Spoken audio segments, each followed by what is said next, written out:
Hello বন্ধুরা, মৌলিক স্টাডিতে তোমাদের স্বাগত। আজকে আমরা পিটস ইন্ডিয়া অ্যাক্ট নিয়ে আলোচনা করব। আগের দিন আমরা রেগুলেটিং অ্যাক্ট আলোচনা করেছি।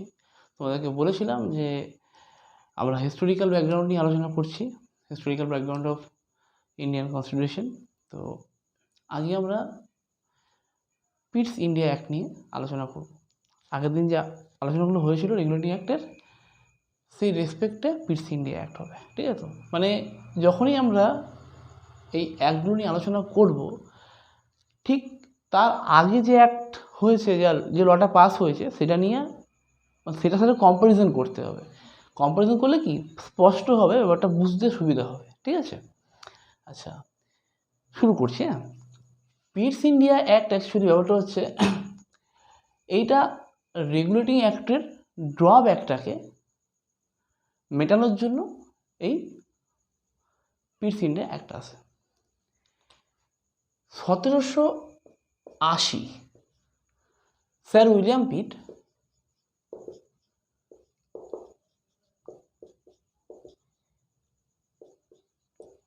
ব্রিটিশ পার্লামেন্টে এলেন, ঠিক আছে? তখন ওনার এজ হচ্ছে 20 ইয়ার্স, ঠিক আছে? 3 বছর পরে 1783-তে উনি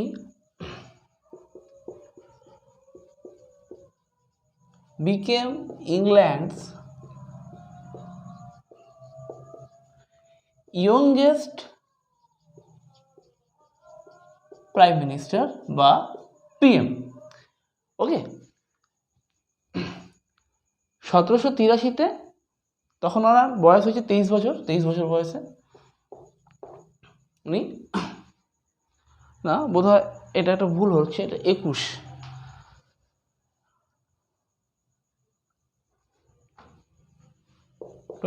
এটা 24 হবে। হ্যাঁ, 24 ইয়ার্সে উনি ইংল্যান্ডের ইয়ংগেস্ট পিএম হলেন।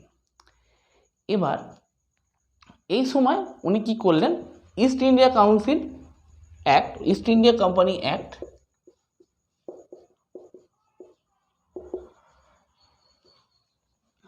কোম্পানি অ্যাক্ট বা পিটস ইন্ডিয়া অ্যাক্ট 1784-এ লাগু করলেন, ঠিক আছে?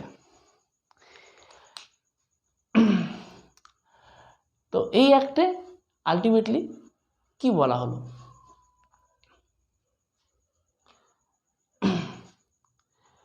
ব্যাপারটা হচ্ছে যখন রেগুলেটিং অ্যাক্ট চালু ছিল, রেগুলেটিং অ্যাক্টে কোর্ট অফ ডিরেক্টরের মানে অ্যাকচুয়ালি কাদের কন্ট্রোল ছিল? রেগুলেটিং অ্যাক্টে কন্ট্রোল ছিল অ্যাকচুয়ালি কোর্ট অফ ডিরেক্টর, ঠিক আছে? তো regulating act controlled by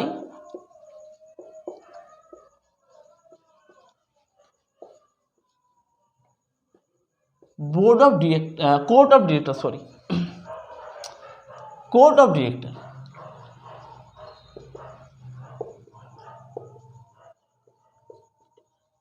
actually এদের কন্ট্রোলে ছিল, যাতে রেগুলেটিং অ্যাক্টটা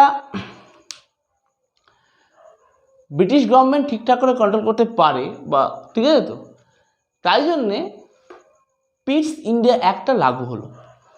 ওকে, তো এই অ্যাক্টে কি করা হলো, আমরা আগে যেরকম রেগুলেটিং অ্যাক্টে পয়েন্ট ওয়াইজ পড়েছিলাম, monopoly of trade, controls of company, সেরকমভাবে আমরা পড়বো এটাকে, ঠিক আছে?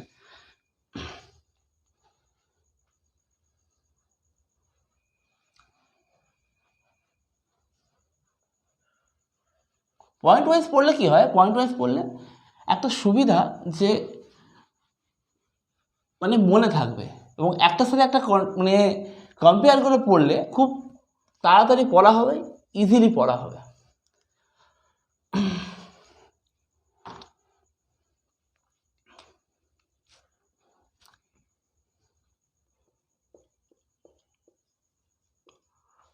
মোনোপলি অফ ট্রেড, এইটা থেকে কোনো চেঞ্জ আনলো? ওদের যে মোনোপলি দেওয়া হয়েছিল সেই মোনোপলি কোনো চেঞ্জ আনলো কি? না, এটা যা ছিল এটা একই রয়ে গেছে, এটা কন্টিনিউ হচ্ছে। ঠিক আছে। নাম্বার 2,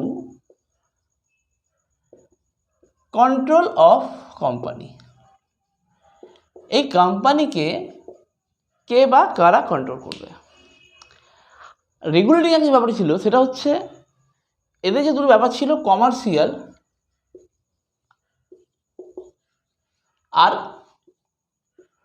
পলিটিক্যাল, এই দুটো ব্যাপারই কন্ট্রোল করতো কে? কন্ট্রোল করতো কারা? Court of director.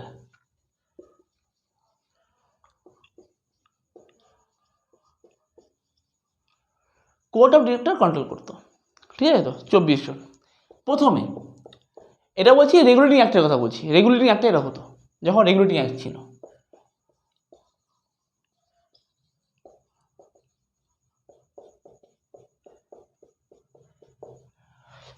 কিন্তু পিট বলল যে এভাবে হবে না, একটা কাজ করতে হবে। কি কাজ?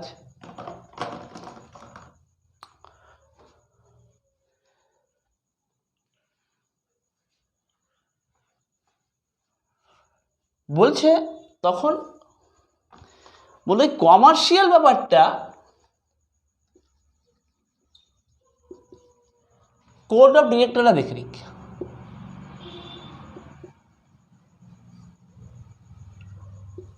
চব্বিশ জন ছিল, কিন্তু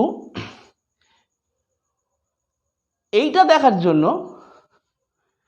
পলিটিক্যাল ব্যাপারটা দেখার জন্য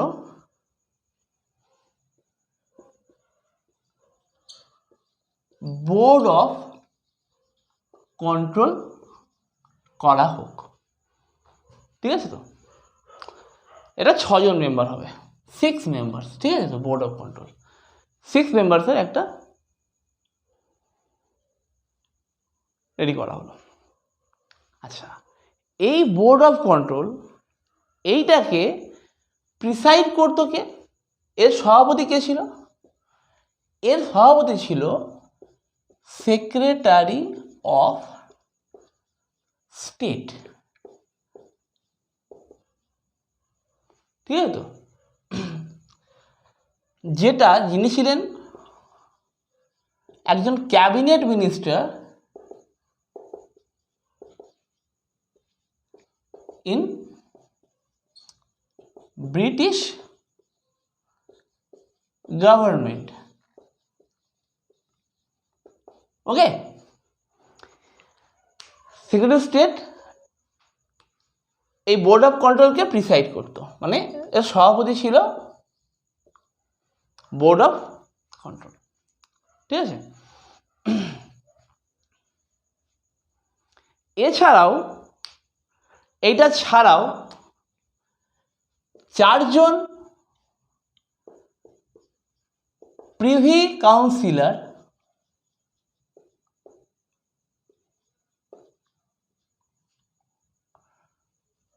আর 1 জন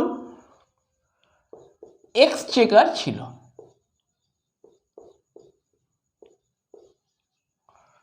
ঠিক আছে, 4 জন প্রিভি কাউন্সিলর আর 1 জন এক্সচেকার ছিল। ওকে,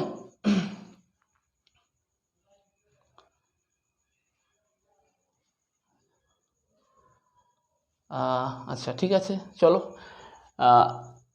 আর কি বলেছিল? আর বলল যে এই যে কোর্ট অফ ডিরেক্টরকে কন্ট্রোল করতে কে? Court of proprietor.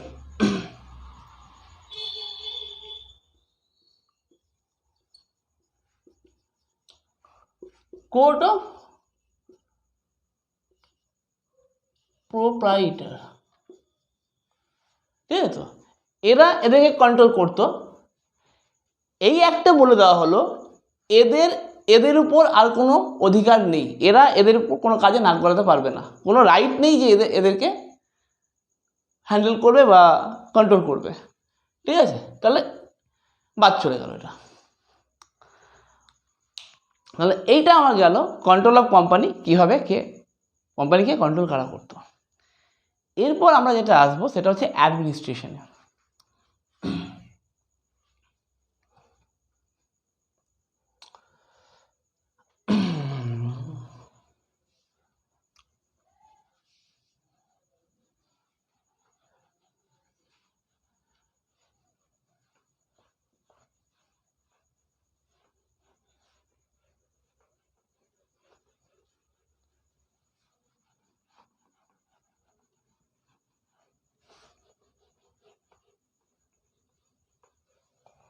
একটু সময় লাগছে, মানে তাই জন্যে টাইমটা লেগে যাচ্ছে, এখানে মোছামুছি করতে হচ্ছে, বলে লিখতে হচ্ছে, মানে এতক্ষণে ভিডিও দাঁড়ায় না। এটা যেটা হচ্ছে অ্যাডমিনিস্ট্রেশন বা শাসন ব্যবস্থা কি ছিল। আচ্ছা একটা কথা বলি, ওখানে যেহেতু এই পলিটিক্যাল একটা কথা বাদ চলে গেছে, পলিটিক্যাল আর কমার্শিয়াল ছিল, এই দুরকম ব্যাপার হয়ে গেছিল, তাই জন্য এটাকে বলা হচ্ছিল ডুয়াল গভর্নমেন্ট। একদিকে পলিটিক্যাল ব্যাপারটা আর একদিকে কমার্শিয়াল ব্যাপারটা দেখছিল। আচ্ছা আরেকটা কথা যেটা আমার বাদ চলে গেছিল সেটা হচ্ছে বোর্ড অফ কন্ট্রোল। এই যে 6 জন মেম্বার ছিল, এরা কি দেখতো? এরা দেখতো মিলিটারি অ্যাফেয়ার্স,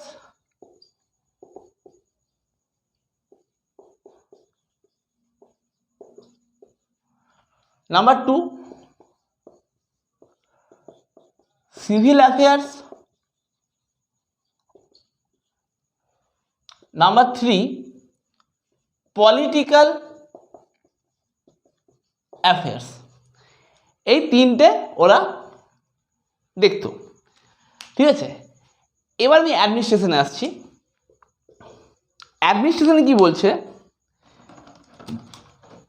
অ্যাডমিনিস্ট্রেশনে বলছে যে আগে যে গল্পটা ছিল যে বেঙ্গল, মাদ্রাজ আর বোম্বে, এই যে তিনটে প্রেসিডেন্সি ছিল, এই তিনটে প্রেসিডেন্সির মধ্যে যে ছিল বেঙ্গলের যে গভর্নর ছিল সে হল গভর্নর জেনারেল, আর এদের গভর্নর ছিল। এবার এই গভর্নর জেনারেলের, বেঙ্গলের যে গভর্নর জেনারেল ছিল তার এক্সিকিউটিভ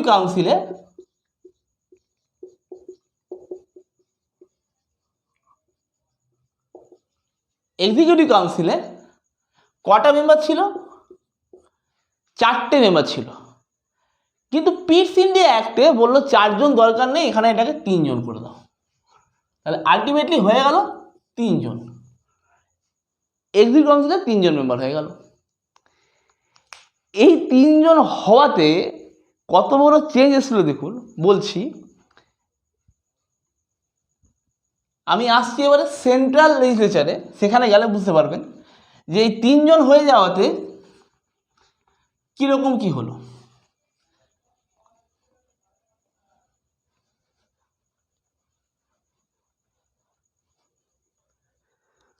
এরপর আমি আসছি সেন্ট্রাল লেজিসলেচার।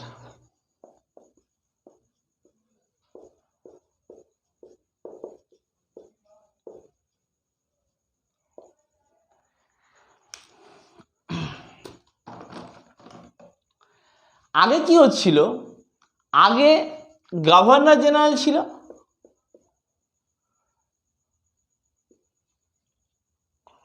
আর 4 জন এক্সিকিউটিভ কাউন্সিল ছিল, ঠিক আছে তো, কাউন্সিল মেম্বার ছিল। তাহলে মোট 5টা ভোট পড়ছিল। এবার 5টার মধ্যে যখন 3টে চলে যাচ্ছিল, মানে আলটিমেটলি এখান থেকে 3 জন যদি নেগেটিভ ভোট দেয়, মানে এই বিলের এগেনস্টে, তাহলে 2টো ভোটে গভর্নর জেনারেল বিল পাস করতে পারছিল না। এখন কি হলো? এখন হয়ে গেল কি, গভর্নর জেনারেল আর 3টে এক্সিকিউটিভ, তাহলে 4টে ভোট পড়ছে। এবার 4টে ভোটের মধ্যে যদি এখান থেকে 2 জন দেয় আর বাকি 2টো ভোট পড়ে, মানে গভর্নর জেনারেল আর একজন এক্সিকিউটিভের ভোট, তাহলে কি হলো আলটিমেটলি? তাহলে দাঁড়ালো তাই হয়ে গেল, তাই হয়ে গেল তো। কিন্তু পিটস ইন্ডিয়া অ্যাক্ট গভর্নর জেনারেলকে একটা ভেটো পাওয়ার দিয়েছিল, একটা ভেটো পাওয়ার দিয়েছিল। সেই ভেটো পাওয়ারের জোরে ও একটা এক্সট্রা ভোট করে কি করতে পারতো, ও বিলটা পাস করাতে পারতো। তাই হলেও গভর্নরের ভেটো পাওয়ারের জোরে বিলটা পাস হয়ে যেত। এইটা হয়েছিল একটা সুবিধা, ঠিক আছে, যে মানে অ্যাটলিস্ট গভর্নর জেনারেল আগে কি লিমিটেড পাওয়ার ছিল, আগে যখন রেগুলেটিং অ্যাক্ট দেখছিলাম, কিন্তু এখন কি দেখা গেল যে না, মোটামুটি ওরা একটা একটুখানি শক্তি পেয়েছে, একটুখানি ও পাওয়ার পেয়েছে, ও কাজে লাগাতে পারবে। আচ্ছা, এইটা গেল আমার সেন্ট্রাল লেজিসলেটিভের গল্প। এখন আমি যদি বলি প্রভিন্সিয়াল, প্রভিন্সে কি হচ্ছে, প্রভিন্সের গল্প কি হলো।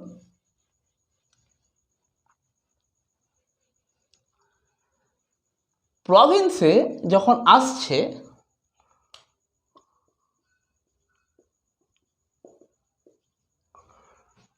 প্রভিন্সিয়াল লেজিসলেচার, এইখানে আমার যা ছিল বেঙ্গল, মাদ্রাজ আর বোম্বে, এদেরও প্রভিন্সে মাদ্রাজ আর বোম্বে তিনটে করে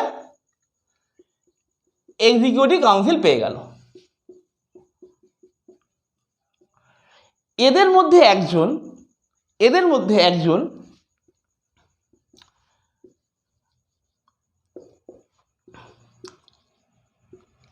কমান্ডার ইন চিফ, এখানেও তাই, একজন কমান্ডার ইন চিফ, সিসি, ঠিক আছে, করে দেওয়া হলো এদেরকে।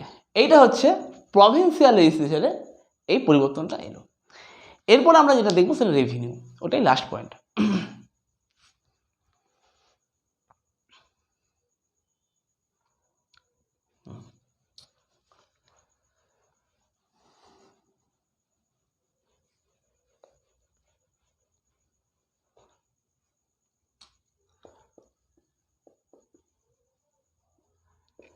আমরা যখন রেগুলেটিং অ্যাক্ট পড়ছিলাম কি কি পাচ্ছিলাম, রেভিনিউ কোথা থেকে পাচ্ছে,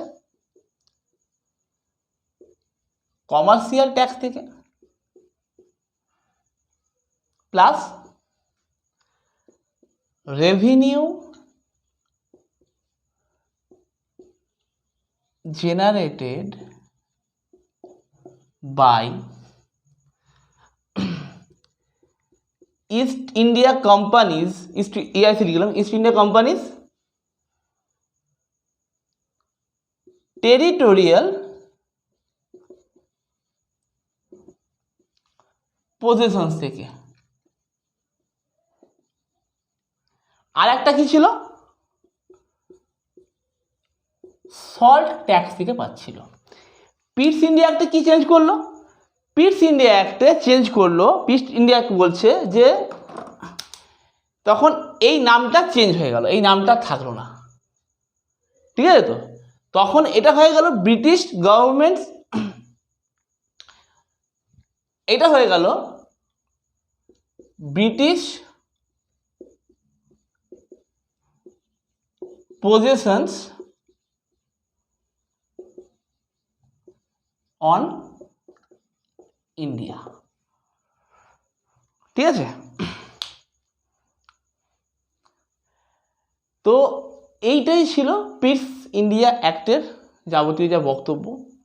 আমার জ্ঞাত এইটুকুই, যদি আরও বেশি কিছু থাকে আপনারা কমেন্ট করে জানাবেন, ভালো লাগলে শেয়ার করবেন, ঠিক আছে, জানাবেন সবাইকে।